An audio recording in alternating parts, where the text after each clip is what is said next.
Hello, everyone, and welcome to Everyday's Draft Day, presented by Champions Round. I'm your host, Dan Turner.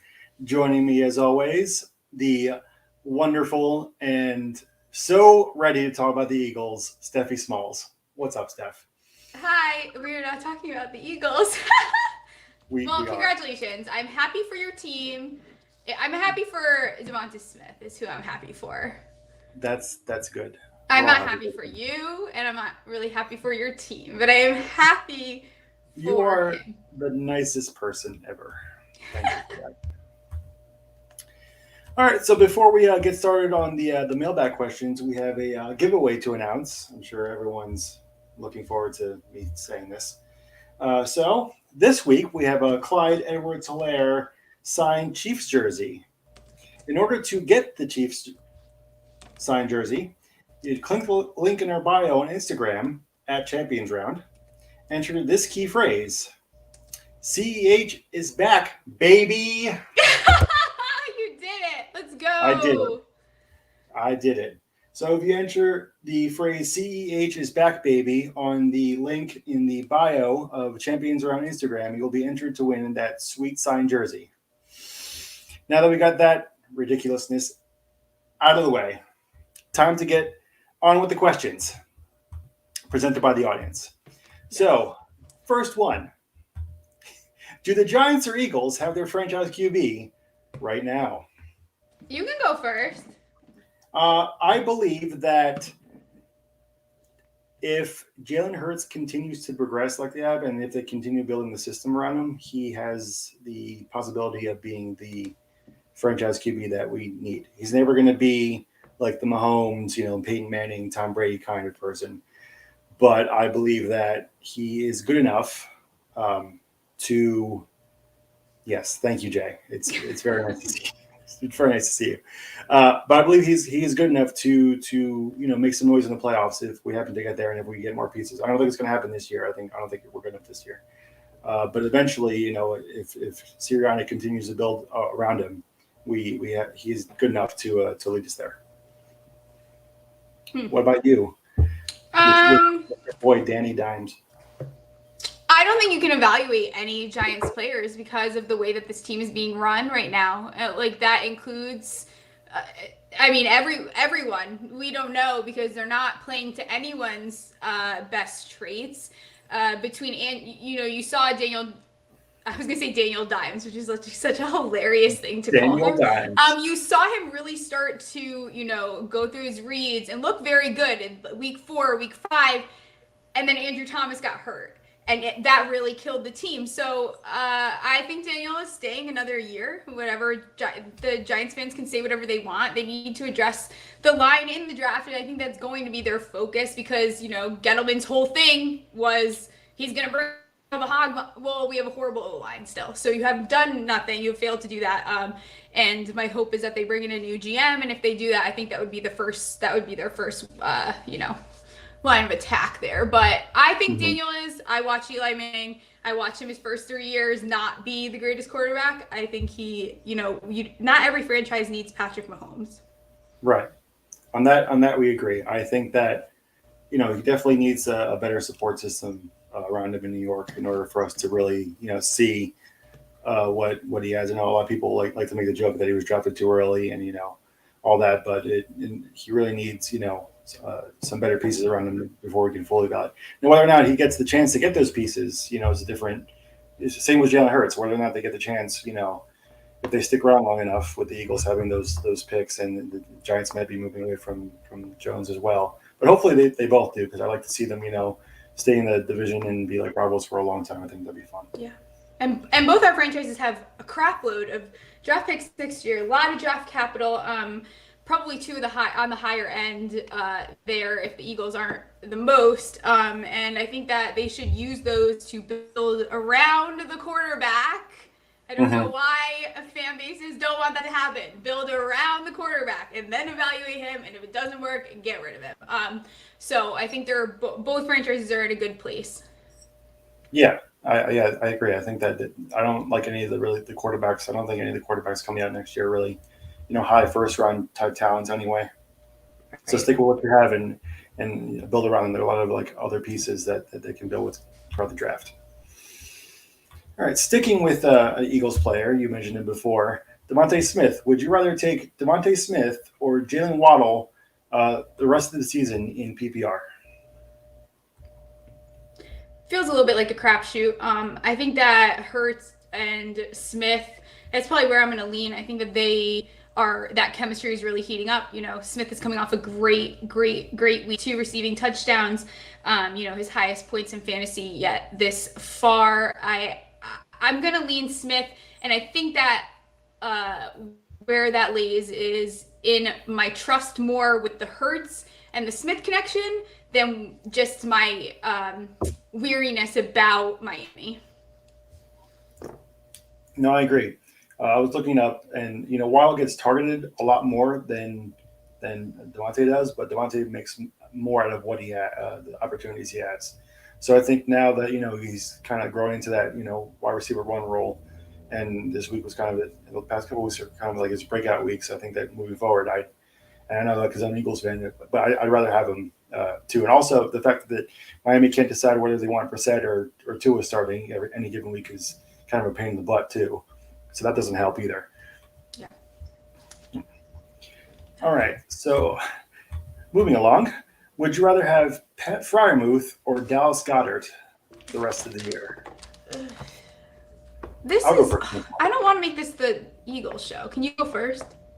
Well, I told you this was going to be the Eagles show, so that's. I don't want to talk about the Eagles. Why did you guys do this to me? I don't want to talk about them all day. But go ahead, you can answer. I can't control the questions. I can't control them. I would actually take Fryermuth over Goddard.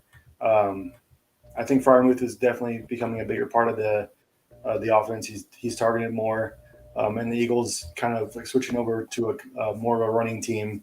There's going to be less opportunities for Dallas in the passing game, I think. I mean, you've had games now with Hurts only throwing for like 170, 180 yards. So I don't think he's going to get the kind of targets necessary for him to be better than Fryermuth, who's becoming a key part of the Pittsburgh offense, even with Eric Ebron back. Yeah. I agree. And he's coming off his career high target week of 9. So I think that they are only, and we're seeing this happen, we're only seeing him get more and more involved. They're relying on him more. He's also a great red zone threat for them. And week 8, week 9, he was tight end 1. So I'm all in on the ceiling there. And again, we're in that place in the fantasy realm and timeline where I'd rather shoot for the stars than go with a little bit of risk. Right. Yeah.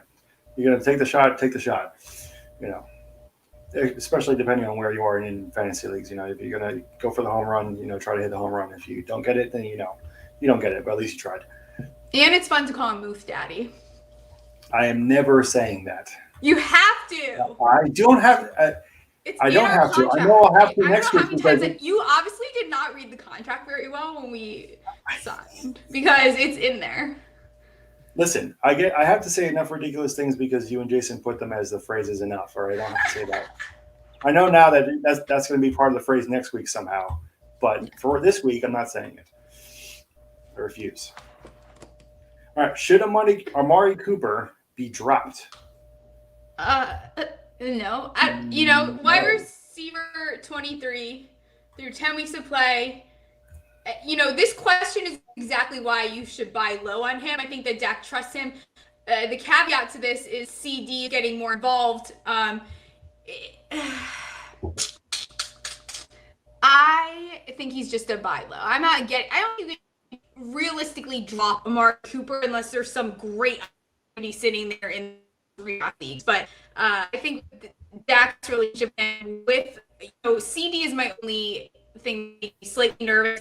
I think that he did have a couple down weeks, and I think why that was secondary, to the game script. I don't think it's necessarily anything that has to do with Cooper. I think it's kind of the way that the game was being called.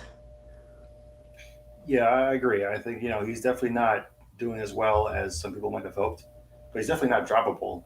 I mean, no. Like you said, he's a top 25 receiver now. If he's not, CD's taking over that lead role, but he's definitely still valuable especially with the kind of like injuries and other things we're seeing a receiver with Robert Woods out.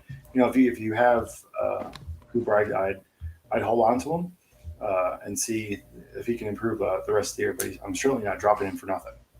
Absolutely not. I think that's insane to even consider dropping that kind of talent. Yeah. Especially this late into the season. Yeah, I agree with you. I don't disagree. All right, staying on the Giants because Ew. you're the Eagles enough. You. I just can't. You're never happy about anything. I know. Well, I don't want to talk about either, but we can. Well, Let's do it. all right. It's a three-part question. Would you rather Brian Edwards, Kadarius Toney, or Kenny Gallaudet the rest of the season?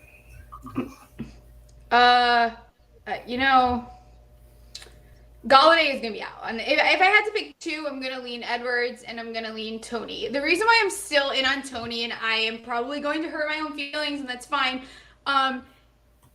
is week 4, 78 yards, week 5, 198 yards, week 4, almost 14 fantasy points.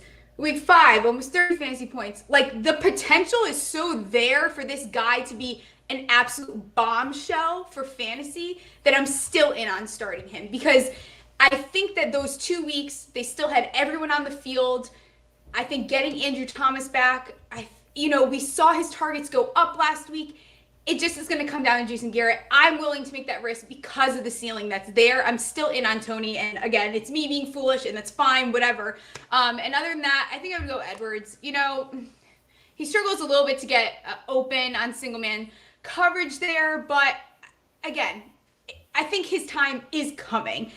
He's an alpha on the perimeter. I think it's there. I think he just has, Renfro is the guy there, and that's who makes me nervous. Whereas for the Giants, Gallaudet has proven to, he's another one that struggles on man coverage, which is not supposed to be his thing, but he has this year.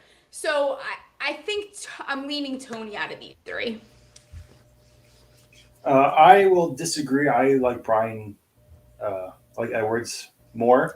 He's had at least four targets every week since week 3. And he's had 2 touchdowns in the last 3 weeks.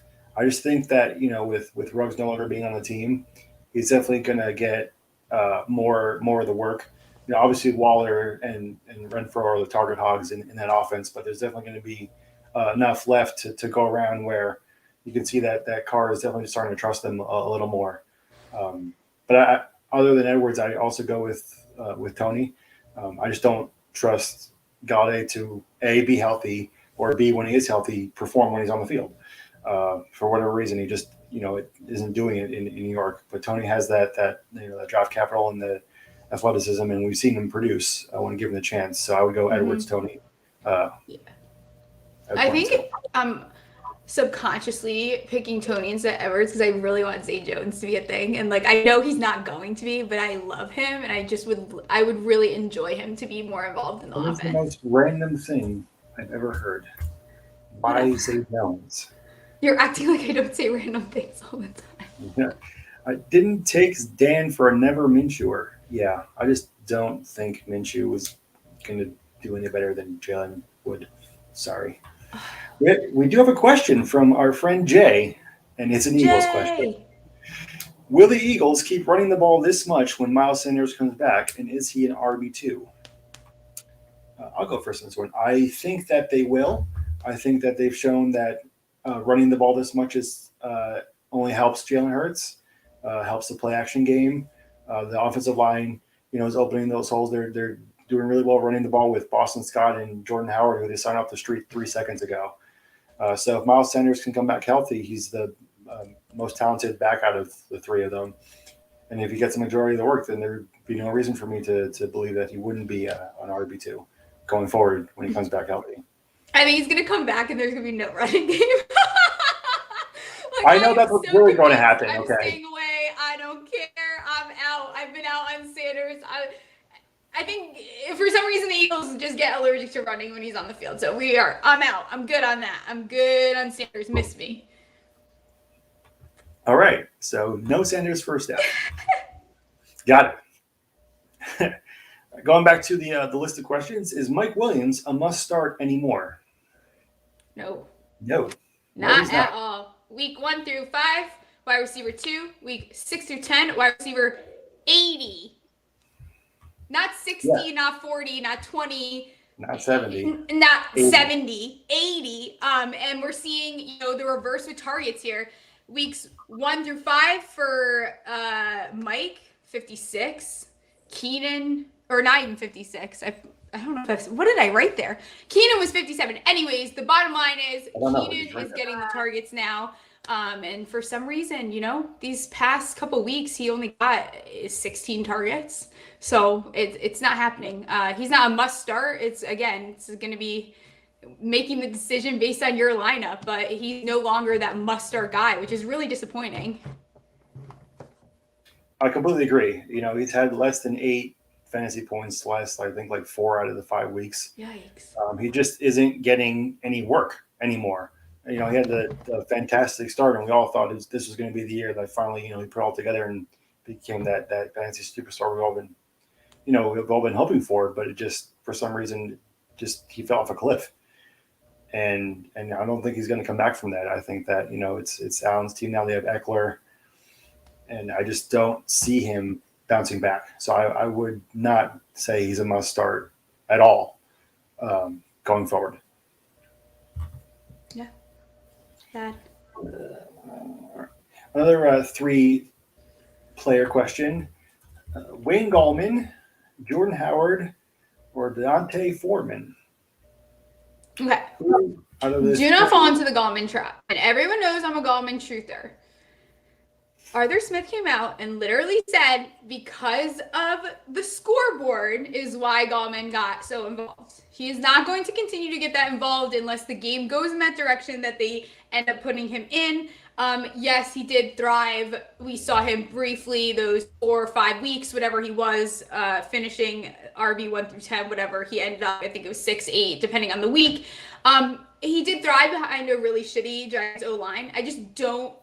I get it, and I get the temptation, but I think you're going to be very frustrated if it doesn't go in the direction that you want. Whereas Howard has 17 red zone opportunities, 3rd most in the NFL behind Dalvin Cook and Jonathan Taylor. He has the opportunity. He's getting the opportunity. It's there. And then I go Foreman. And I mean, I'm not going to beat this too. Whatever. What's the phrase? Beat the dead horse? Whatever the hell it is. Whatever my dad says. Beating a dead horse. That's it.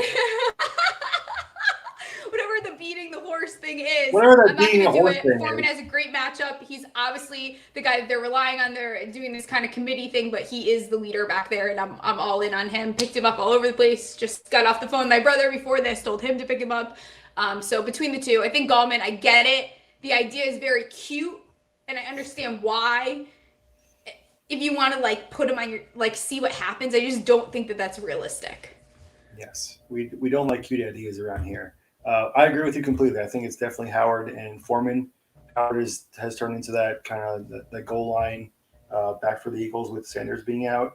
Until Sanders comes back, I'm playing Howard pretty much everywhere as a flex guy because he's getting carries everywhere. I know Boston Scott's sharing the load there in Philly, but Howard seems to be the guy once they get into the red zone. And Foreman.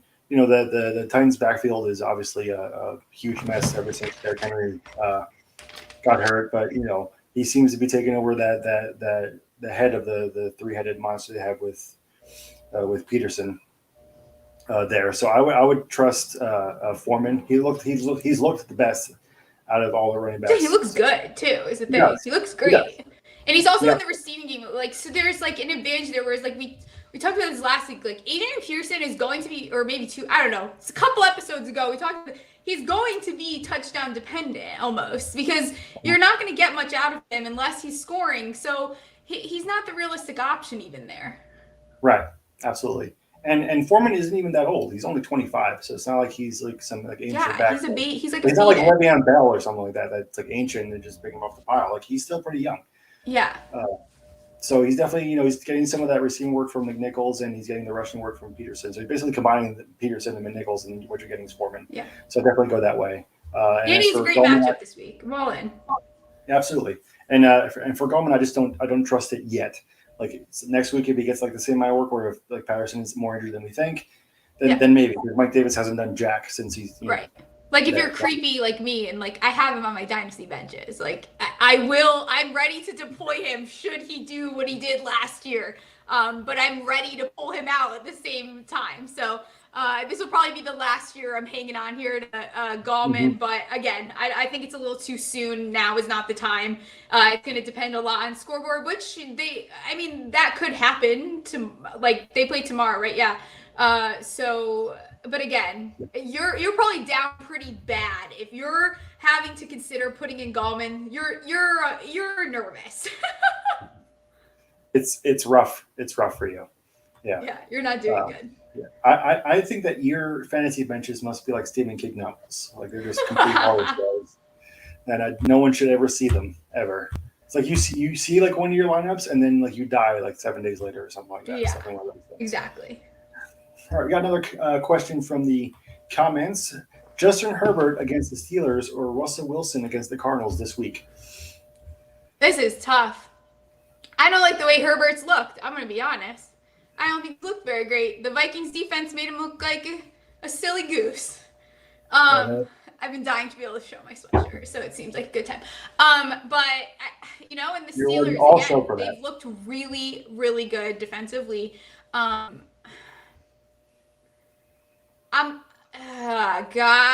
leaning Russell, which I never do. But he struggled last week too. I think I'm going to go Herbert, actually. I don't like the way Wilson looked even more than I didn't like the way Herbert looked. Herbert is ready. There's going to be some kind of resurgence there. So I'm going to go Justin Herbert. I am going to agree with you. I didn't like how Wilson looked at all last week against the Packers. He's facing a pretty good defense in Arizona.